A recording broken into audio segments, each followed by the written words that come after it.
ကိုကွာရှင်းပြီးတော့ကိုအခုမင်းလုံးဝချစ်လို့မရတော့မင်းနဲ့အတူတူရှိနေရတော့ကိုစိတ်အယမ်းမွန်းချက်စီ ကိုရီးယားဆန်နဲ့ရုပ်ရည်ကိုမကြိုက်လို့ပြပြင်လိုက်မှလက်လွန်ချက်သွန်နေဖြစ်ခဲ့ရတဲ့နေလင်းရှင်ရဲ့ဖြစ်ပရိသတ်များအားလုံးပဲမင်္ဂလာပါရှင်ကျမတို့ရဲ့ channel လေးကနေပြန်လည်ကြိုဆိုလိုက်ပါတယ်နေလင်းရှင်ကတော့နုပညာလောကမှာရက်တည်လာတဲ့ချိန်တော်ကြာခဲ့ပေမဲ့ပရိသတ်တွေကလူနဲ့နာမည်တွဲမိကြတာကတော့ကျင်ဖော်ဇလန်တွေကကိုကိုငယ်ဆိုတဲ့ဇယုံနဲ့မှတွဲမိကြတာပါနေလင်းရှင်ကတော့ကိုကိုငယ်ဇယုံနဲ့ပရိသတ်တိမဲ့ပြုခင်ရပြီးနောက်ပိုင်းမှာတော့လူကြိုက်များအောင်အမိုက်စားကောင်လေးတရားဖြစ်အောင်ခွဲစိတ်ပြုပြင်မှုများစွာလုပ်ကိုင်ကြတာဖြစ်ပါတယ်ပရိသတ်မြန်မာတော့ကိုကိုငယ်ဟာလိုအပ်ချက်ရှိနေလို့ခွဲစိတ်ပြုပြင်နေချောမောအောင်ပြုပြင်နေထင်ကြပေမဲ့သူရဲ့ခံယူချက်ကတော့အဲ့လိုမဟုတ်ပါဘူးနော်ပရိသတ်မြန်မာသားသူရဲ့ရုပ်ရည်ပိုင်းဆိုင်ရာကလိုအပ်ချက်ရှိတယ်မြင်ကြပေမဲ့သူ့ကိုယ်သူကတော့ချောမောပြီးတော့မိမိုက်တဲ့ဘဲကြီးလို့ထင်နေရလဲဖြစ်ပါတယ်နေလင်းရှင်ကတော့ခွဲစိတ်ပြုပြင်မှုတွေလုပ်နေတာသူ့ရဲ့ရုပ်ရည်ကစိုးနေတယ်ဆိုပြီးခံယူထားလို့တော့မဟုတ်ပါဘူး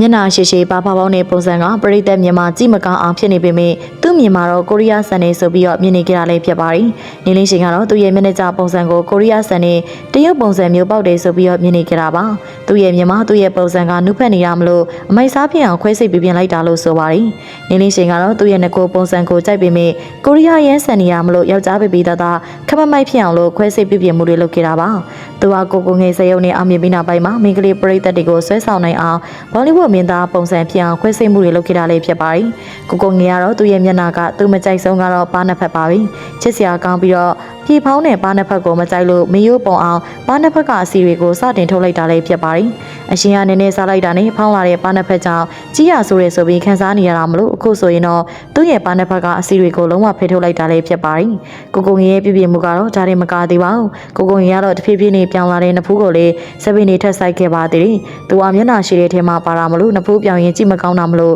စပင်းဆိုင်ဖို့အတွက်ဆုံးဖြတ်ခဲ့တာပါ။မင်းသားလုပ်ပြီးတော့နဖူးပြောင်းနေရင်ကြည့်လို့မကောင်းတာမလို့စပင်းအပင်တစ်ထောင်ဆိုင်ခဲ့တာလည်းဖြစ်ပါတယ်။ကိုငယ်ကတော့နမေရလာတဲ့တရုတ်ဆောင်တရားမလို့စပွန်ဆာပေးတဲ့သူရှိတော့340ဖို့စပင်းဆက်လိုက်တာဖြစ်ပါတယ်။ကိုငယ်ကတော့ခုချိန်မှာသူ့ရဲ့လိုအပ်ချက်တွေကိုပြပြင်ရင်အမိုက်စားမင်းသားတယောက်ဖြစ်အောင်စူးစမ်းနေရလဲဖြစ်ပါတယ်။ပရိသတ်မြန်မာတရုတ်ဆောင်ကောင်းတဲ့မင်းသားတလဲဖြစ်အောင်လို့ခန့်ကျော်ကြီးဆိုတဲ့ဂုဏ်ပုတ်ကိုရချင်တာကြောင့်ပြပြင်မှုတွေလုပ်ခဲ့ပေမယ့်လက်လွန်ချက်တော်ဖြစ်လို့စိတ်ညစ်နေရပါပြီ။ပါနပိန်အစီထုတ်တာနဲ့စပင်းစိုက်တာကပြဿနာမဟုတ်ပေမယ့်ပြဿနာကတော့မေးစီပါ။ကိုငယ်ကတော့သူ့ရဲ့ငကိုရှင်ဆွဲ